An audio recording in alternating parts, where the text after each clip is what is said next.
देखिए, मैंने कुछ कंप्लेंट्स दिया था। इलेक्शन कमीशन दिल्ली को भेजा था, महाराष्ट्र इलेक्शन कमीशन को भेजा था, यहाँ के आरओ को दिया था, कलेक्टर को दिया था, पुलिस कमिश्नर को दिया था कि किस तरीके से भरत नगर इलाके के अंदर पूरा पोलिंग बूथ को है तो कैप्चर किया गया था। फिर मैंने अंबेडकर नगर के अंदर खुले तौर के ऊपर पैसा बांटते हुए, वहाँ पे भारतीय जनता पार्टी के नेता पैसा बांट रहे हैं, पूरी महिलाएं वो पैसा खींचने के लिए, ये पूरा विजुअल एविडेंस अवेलेबल है।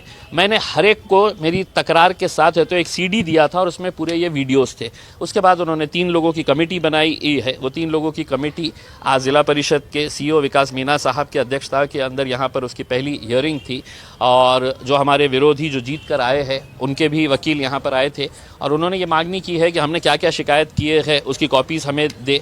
हमने उनसे ये मांगनी की है कि आपने जो कमेटी बनाए हैं उस कमेटी ने इनिशियल रिपोर्ट दिया है, तो वो इनिशियल रिपोर्ट क्या है हमें ये बता दीजिएगा ताकि हम है तो आगे बहस कर सके कि उनकी रिपोर्ट और हमारी रिपोर्ट के अंदर क्या फ़र्क आ रहा है करके उसमें।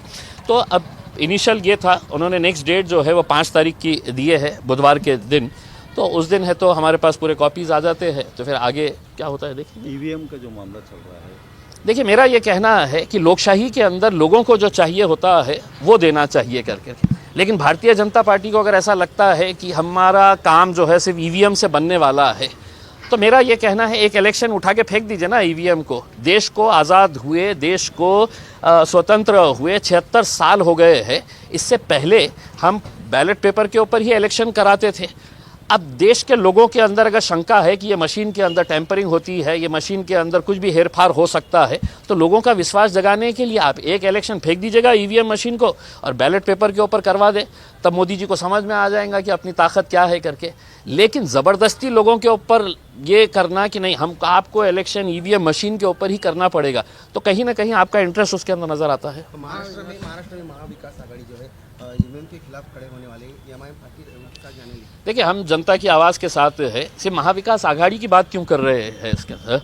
मेरा तो ये कहना है कि देश की जनता जो है, ओवरऑल जनता, आप सिर्फ महाराष्ट्र के हद तक नहीं, देश के कई सारे राजनीतिक पार्टियों ने इस बात की मांग की है। मैं लोकसभा के अंदर था, उस वक्त भी ये मुद्दा उठ के आया था कि ईवीएम मशीन के ऊपर लोगों का विश्वास खत्म हो गया है, ख़त्म होता जा रहा है, इसको हटाइएगा करके उसमें। लेकिन सरकार अड़ी है, हम भी लोगों की जो भावना है उसके साथ खड़े हैं और खड़े रहेंगे। आज अजमेर का जो मामला चल रहा है उस पर क्या?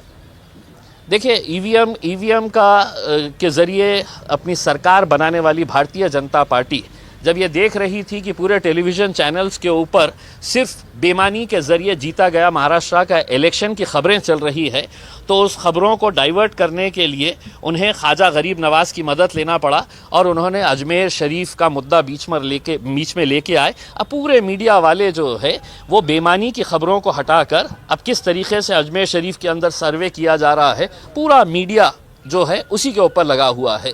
तो बेईमानी जो है वो सिर्फ भारतीय जनता पार्टी करती है ऐसा नहीं है। वो भी कह देते हैं कि मीडिया वालों यहाँ तक अब आपको हमने इलेक्शन तक बात करने की थी, अब हम आपको नया मुद्दा दे रहे हैं, अब उसके ऊपर अपनी रोटियां सेकिएगा करके। कलेक्टर साहब ने कहा है कि निष्पक्ष इलेक्शन हो है औरंगाबाद जिले। कलेक्टर साहब किसकी भाषा बोलेंगे? मैं तो कलेक्टर साहब को ओपनली कह रहा हूँ कि मैंने आपको एविडेंस दिया हूँ कि कैसा अंबेडकर नगर के अंदर वहाँ पे लोगों को पैसा दे देकर वोट लिया जा रहा था। ये विजुअल एविडेंस है, मैं ज़बानी आरोप लगा रहा हूँ ऐसा नहीं है। मैं आपको जवाहर नगर पुलिस स्टेशन के बिल्कुल सामने भारतीय जनता पार्टी के एडवोकेट डोनगांवकर, जिसके ऑफिस के अंदर सिर्फ भारतीय जनता पार्टी के पोस्टर्स और उनके नेताओं की तस्वीरें लगी हुई थी, वो मुस्लिम महिलाओं को बुलाकर 1-1 हज़ार रुपये, 1.5-1.5 हज़ार रुपये देकर इंक लगाने का काम कर रहे थे। तो मेरे हिसाब से ऐसे बेईमानी का इलेक्शन ये सिर्फ भारतीय जनता पार्टी जीत सकती है। हम हार के भी हम आज खुश है कि हमने इस तरह की बेईमानी करे नहीं है करके।